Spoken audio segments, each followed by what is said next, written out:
Hi guys. So I was talking to some students this week about confidence, and they have a problem because they don't have the confidence to set high expectations for the exam. You know, some people, when they do the exam, they think, yeah, I'm going to get a really good grade. I'm going to do the work and I will get a good grade.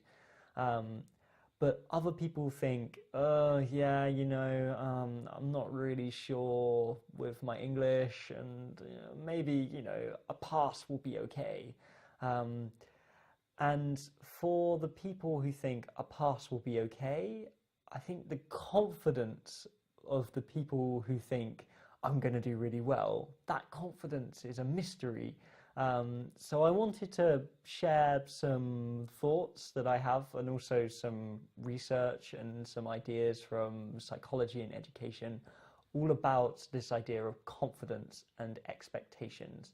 And I want to help you have the confidence or develop the confidence to set yourself some high expectations for the exam.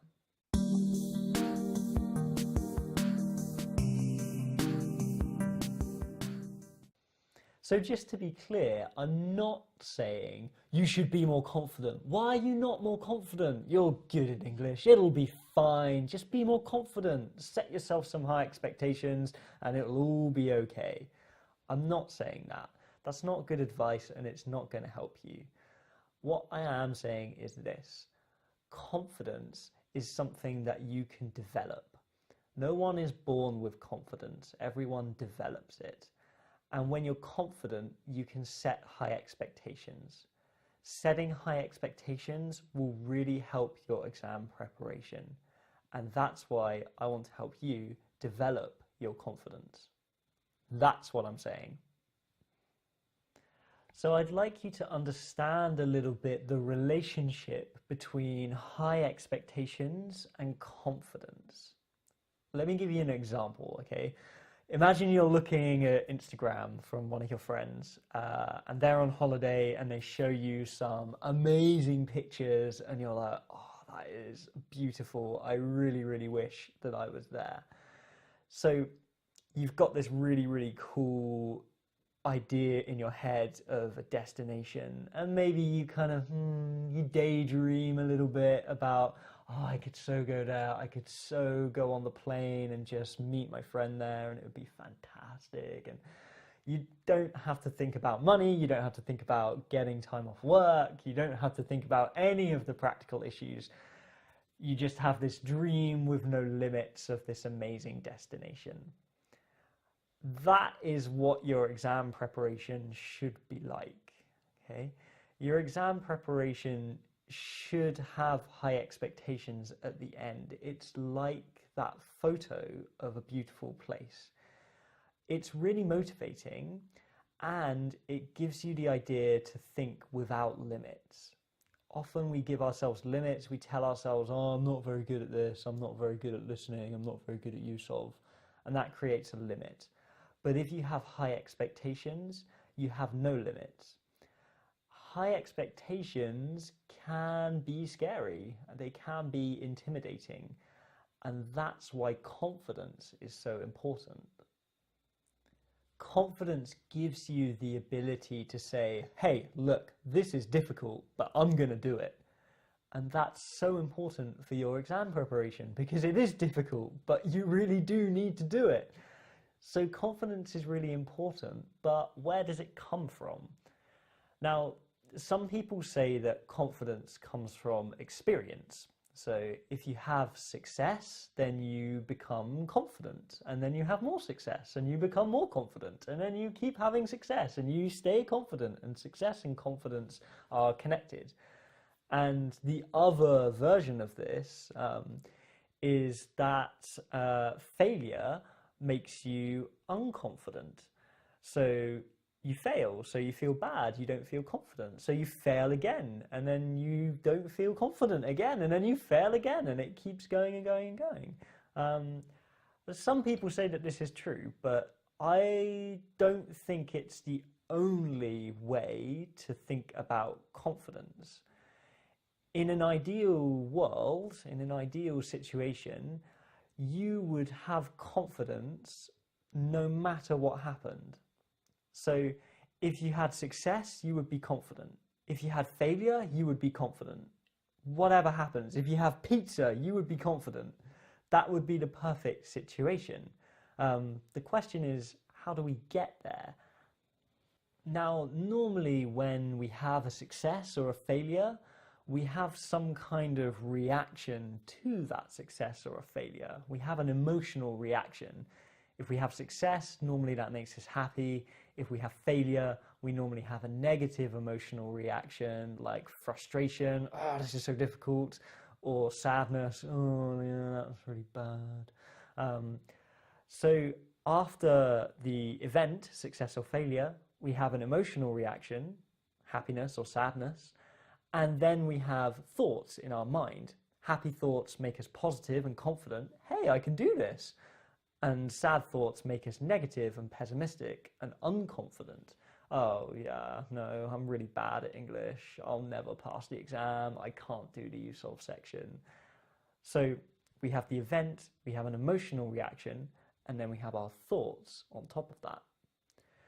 Now, if we're thinking about developing confidence, it's tempting to think, oh, we can change this process.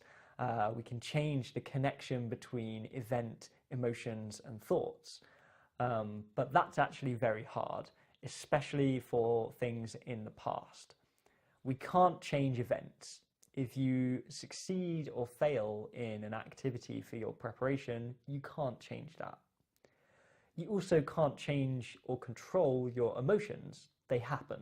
You're happy, you're sad, you can't change that. And our emotions will always influence our thinking. We can't say, oh, I'm really sad, but I'm going to think loads of happy thoughts. Ugh.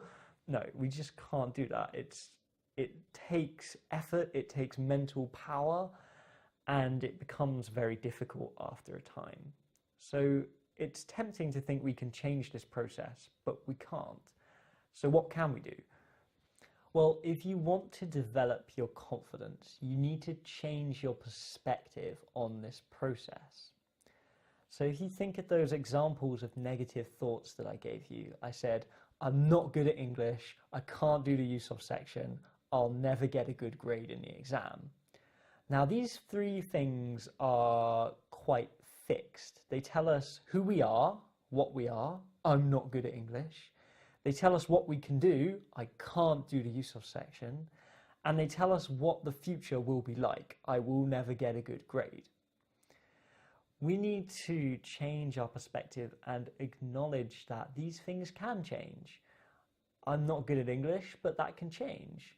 I can't do the use of section, but that can change. I'll never get a good grade in the exam, but that can change. It's in the future, so it can always change. So what does this mean in practical terms? What do you say in your mind? Well, there's two phrases that are really important. The first is at the moment. You always need to add at the moment. When you say, I'm not good at English, add at the moment. I'm not good at English at the moment, because now you're thinking you can change. I can't do the use of section at the moment, but in the future, maybe it'll be different. The second phrase you really need to add is a question that starts with how. So not, I'm not good at English, but I'm not good at English at the moment, how can I get better? Or I can't do the use of section. I can't do the use of section at the moment, how can I improve my score in the use of section? So those are the two phrases that you really need to add. They make you think that things can change, and they start the process of thinking about how you can change things. So now you're thinking about a different future. Now you're thinking about how you can get to that different future. And remember, this is something that happens at the end of our process. So even if you start with failure or start with success, the end of your process is always thinking about how to get better and how to change your current situation. This means that even if you fail, you're still going to get better, which means you really can't do anything wrong. You can't fail. And that is, in essence, confidence, the belief that you can't fail. It seems like a big change, and it is a big change. And changing how you think is really difficult. But remember this, you have already started, okay? You clicked on an article or a video that will tell you how to develop more confidence. So you already know that you can change. You already believe that.